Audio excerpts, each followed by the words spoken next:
As you know, I'm not very mischievous naturally. Olga just fainted then when I just said that. But if I was, I would have come running around to you and saying to you, pinch, punch, first day of the month. Can you believe it's July? Can you believe not only is it July, but the nights are drawing in now, ready for Christmas? You're more than welcome.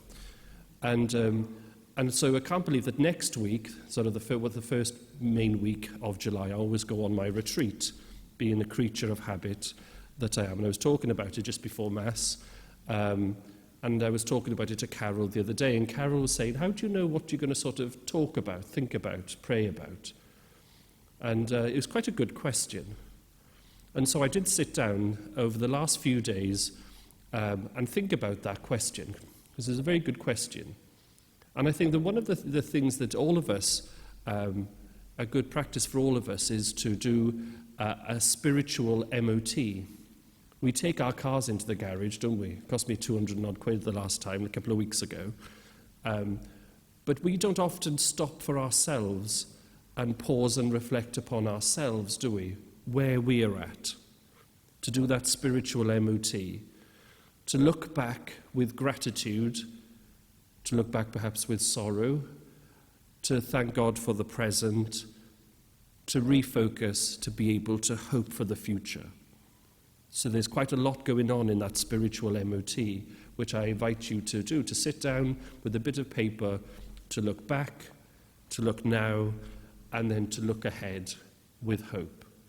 And one of the things I found I've been thinking about over the last few days, ever since Carol asked me that very good question, is the quality of my calling, the calling of the Lord. I think it's all tied up with being here, my anniversary coming, lots of different things. The new Archbishop, and the sort of unrest, I guess, you get from all of that change and transition time. And so the quality of that calling. And one of the things that struck me over the last few days, particularly on Peter and Paul a few days ago, was that the call we have from God and our response to that call is something which is courageous. Our response is courageous. And it's courageous because we put ourselves into the deep. We put ourselves into uncharted territory. We make ourselves vulnerable.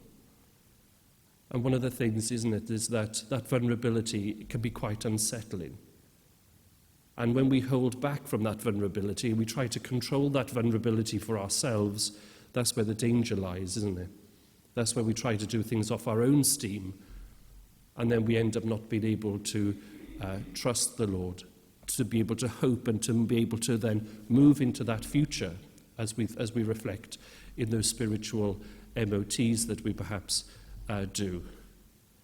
And of course, it was the great words of John Paul II, isn't it? All the way throughout his pontificate, from the very first Mass he celebrated, where he kept reassuring us, do not be afraid.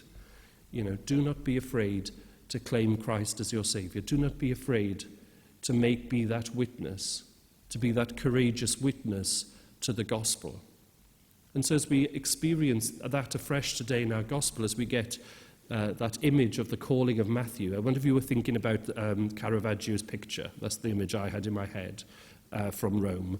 That sort of pointing, like the sort of the National Lottery finger pointing at you. We're invited to reassess and reevaluate the quality of our calling, the Lord pointing directly to us, telling us, follow me. And our response to that, no matter how imperfect, is a response of great courage, a great courage because we make ourselves vulnerable.